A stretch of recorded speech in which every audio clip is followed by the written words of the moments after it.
भारत का भौतिक स्वरूप विविधताओं से भरा हुआ है।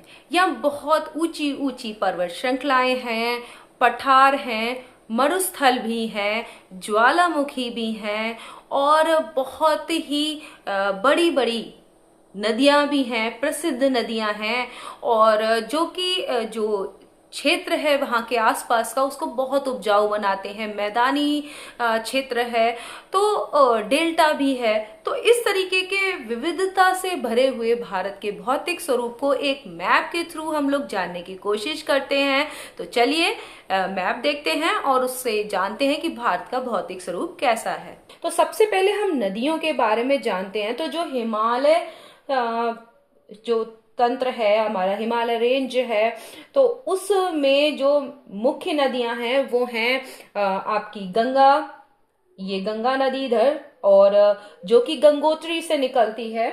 तो अभी हम सबसे बड़ी, जो हमारे भारत में सबसे बड़ी नदी है, जो राष्ट्रीय नदी है, वो है गंगा, जो गंगोत्री से निकलती है, गंगोत्री ग्लेशियर से। और इस गंगा नदी तंत्र है, इसका मतलब है कि बहुत सारी ऐसी नदियां हैं जो इसकी सहायक नदी हैं। तो यहाँ पर गंगा है तो हम यहाँ पर गंगा का फ्लैग भी लगा देते हैं। यहाँ देखिए ये गंगा, और हम यहाँ पर इसको लगा देते हैं, इनके लिए स्पेस है तो हम यहाँ पर फिक्स कर देते हैं। ये है आपकी गंगा। तो गंगा की जो सहायक नदियां हैं वो है यमुना, और जो है गंडक है, गोमती है, घाघरा है। तो ये जो है वो इसकी सहायक नदियां हैं। जो लेकिन सबसे बड़ी नदी जो है, जो गंगा की सहायक नदियों में आती है, तो वो है यमुना। और अभी हम यहाँ पर, ये है यमुना, हमने यहाँ पे लगा दिया यमुना। अब उसके बाद जो इसकी जो लंबाई है गंगा की, वो है 2525 किलोमीटर। और आप यहाँ पर देख रहे हैं कि कुछ नदियां जो हैं ये गंगोत्री से निकलती है और यहाँ पर बे ऑफ बंगाल यानी बंगाल की खाड़ी में गिरती है। और जो अभी जो मेन और दो प्रमुख नदियां हैं जो बड़ी नदियों में हैं वो हैं ब्रह्मपुत्र और सिंधु। तो सिंधु को इंडस बोलते हैं। तो ये भी हम लगा देते हैं। तो यहाँ पर एक है ब्रह्मपुत्र, ये देखिए, जो कि मानसरोवर झील के पास से इसका उद्गम स्थल है, बहुत बड़ी नदी है। और ये जो है ये ब्रह्मपुत्र है, और आयतन की दृष्टि से भारत की बड़ी नदियों में है। और ये जो है ये भी बे ऑफ बंगाल यानी बंगाल की खाड़ी में गिरती है। और जो ब्रह्मपुत्र है और गंगा, ये दोनों मिलकर जो है सबसे बड़ा डेल्टा बनाती हैं, जिसको कहते हैं सुंदरवन का डेल्टा। क्योंकि यहाँ पर सुंदरी के बहुत सारे पेड़ पाए जाते हैं, तो इसलिए इसका नाम है सुंदरवन का डेल्टा। और डेल्टा का मतलब क्या होता है? तो जब नदियां जब मुहाने पे होती हैं किसी समुद्र से, कहीं से मिलती हैं बाद में जाकर, तो उनका जो फ्लो है, बहाव है, वो कम हो जाता है। तो जो उन अपने साथ रेत गाद सब लेके आती हैं, वो जो है वो वहीं पर जमा होने लगता है। जिससे कि नदियां जो होती हैं वो जो एक धारा में आ रही है, बड़ी जो धारा होती है वो कई धाराओं में बट जाती है और ये एक त्रिभुजाकार आकृति बनती है, उसको डेल्टा कहते हैं। तो ये जो ब्रह्मपुत्र और गंगा के द्वारा बनाया गया डेल्टा है, सुंदरवन का डेल्टा, वो जो है विश्व प्रसिद्ध है, सुंदरवन का डेल्टा। और यहाँ पर बंगाल टाइगर रिजर्व भी है। तो ये दोनों नदियां मिलकर बनाती हैं। इसके बाद अब हम आते हैं इंडस पे। इंडस मतलब सिंधु।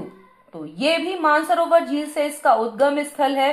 पाकिस्तान की सबसे प्रमुख नदी ये मानी जाती है, क्योंकि ये पाकिस्तान तक जो है बाद में ये अरेबियन सी में गिरती है। देखिए, जो ब्रह्मपुत्र है और जो गंगा है वो जो है वो बे ऑफ बंगाल में, और जो ये आपकी इंडस है यानी सिंधु नदी है वो अरेबियन सी में गिरती है।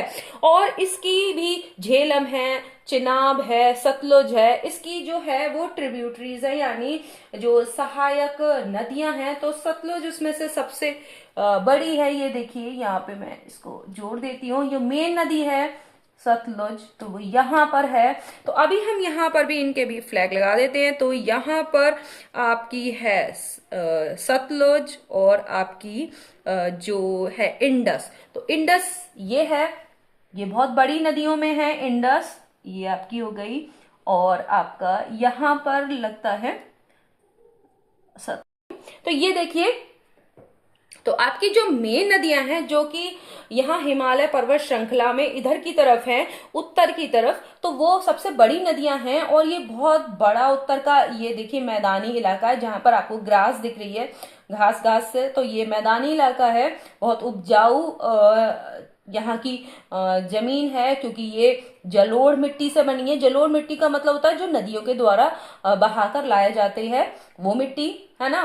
तो ये हो गया आपकी इंडस, इसकी सहायक नदी एक सतलज, और भी मैंने अभी आपको बताई थी, ब्रह्मपुत्र है, ये गंगा है, गंगा की जो सहायक नदी में यमुना इधर। और आप ये देख रहे होंगे कि कहाँ कहाँ से ये गिरती हैं। उसके बाद अभी यहाँ नीचे हम अगर आते हैं मध्य में, तो यहाँ पे है नर्मदा। तो हम अभी यहाँ नर्मदा को भी जोड़ देते हैं। तो ये हमारी है नर्मदा, और हमने इसको यहाँ पे जोड़ दिया। ये देखिए नर्मदा, यहाँ लगा देते हैं नर्मदा, ये हो गई, ये आपकी नर्मदा है। और उसके बाद अभी आपकी यहाँ पर आती है तापी। तो यहाँ पर आप तापी को जोड़ेंगे, तो ये है तापी, ये है ना। और हमने यहाँ पर ये लगा दिया तापी। और उसके बाद यहाँ पर आती है महानदी। तो हम महानदी को यहाँ पर लगा देंगे। ये देखिए, इसके थ्रू आप बहुत अच्छे से जान पा रहे होंगे कि ये जो है आपकी महानदी, ये देखिए महानदी लिखा हुआ है, और यहाँ महानदी है। ये जो है वो दक्षिण की सबसे बड़ी नदी है, और इसका नाम है गोदावरी। और यहाँ पर आप गोदावरी को यहाँ पर देख सकते हैं, ये है आपकी गोदावरी।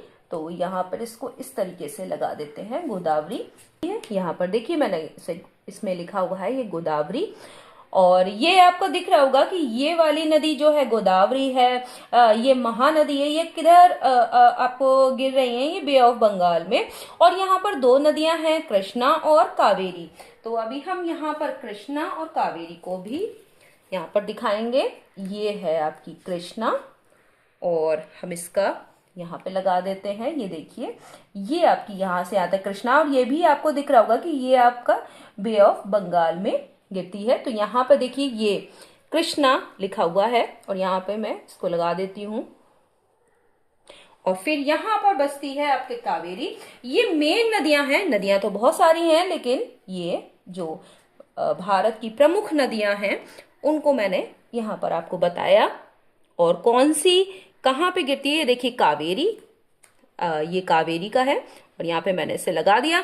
तो आपको यहाँ पर दिख रहा होगा कि कौन कौन सी जो मेन नदियां हैं, यहाँ पर आपको सब दिखाई दे रही होंगी।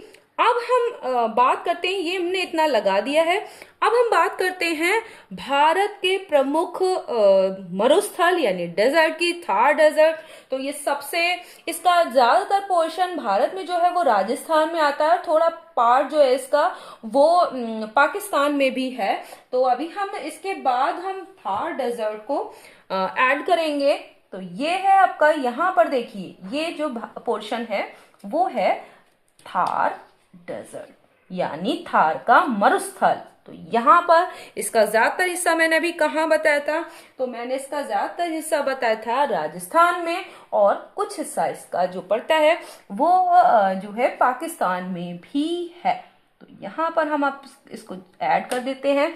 ये है थार डेजर्ट, ठीक है, इतना पोर्शन आपको दिख रहा होगा। अब हम बात करते हैं, एक ज्वालामुखी भी है। तो ज्वालामुखी के भी कई रूप होते हैं। कुछ ज्वालामुखी हैं वो लगातार सक्रिय रहते हैं, यानी वर्ष भर में कभी भी जो है या कुछ समय के अंतराल पर वो जो है वो फटते रहते हैं ज्वालामुखी।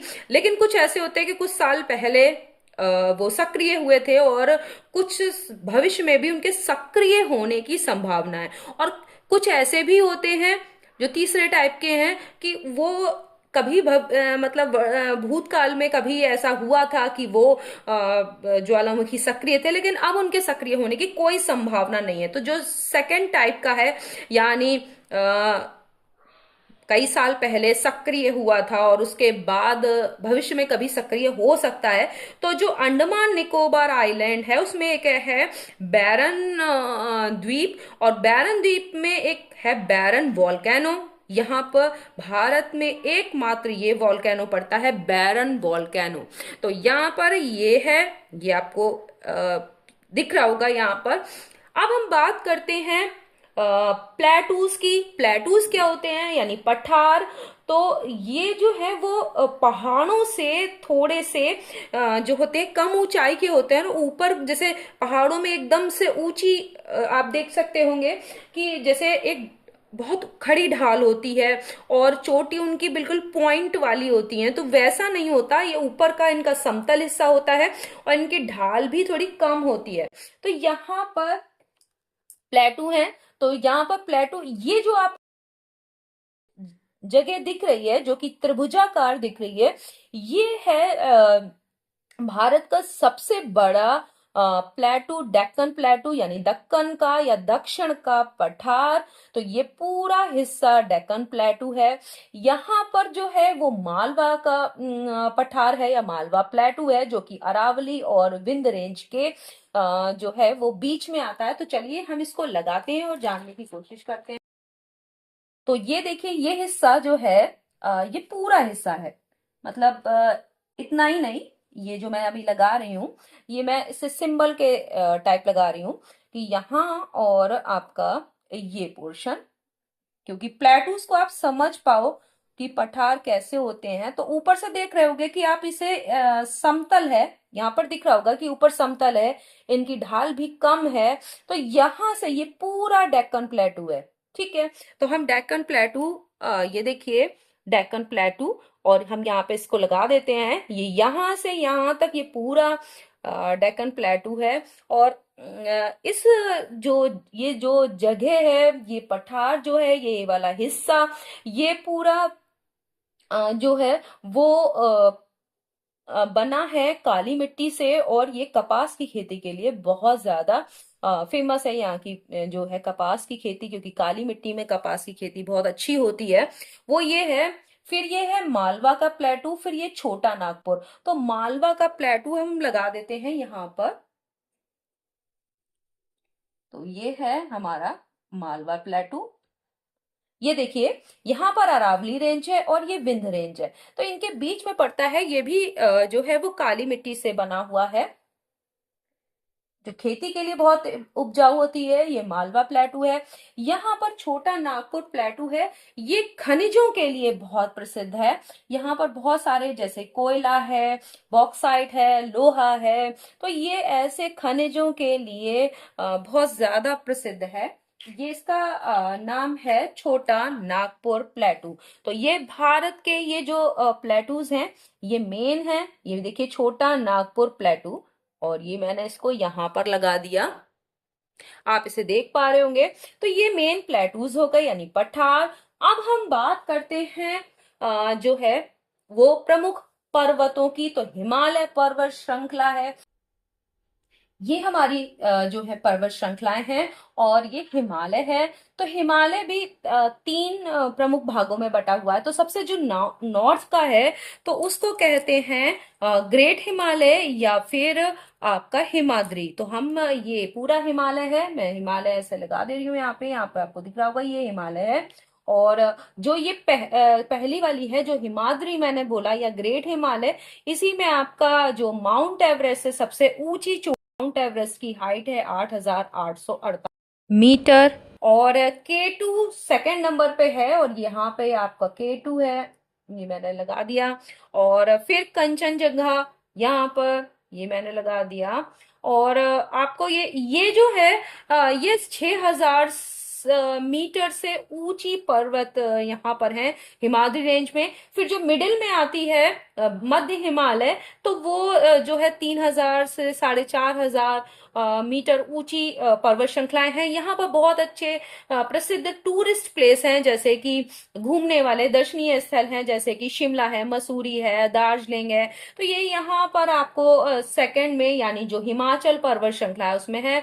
और उसके बाद ये लास्ट में आपको जो छोटी पर्वत श्रृंखला दिख रही है वो शिवालिक है, जहां पर की दून घाटियां हैं, जैसे देहरादून। यहाँ पर है ये शिवालिक रेंज, और जिसमें 600 से आपका जो है 1500 मीटर ऊंची तक जो है पर्वत श्रृंखलाएं हैं। और ये आपका जो है वेस्टर्न घाट है इधर की तरफ, और इधर है आपका ईस्टर्न घाट। आप जान रहे हैं कि ये जो है ईस्टर्न घाट है आपका यहाँ पे, और ये पूर्वांचल है आपका।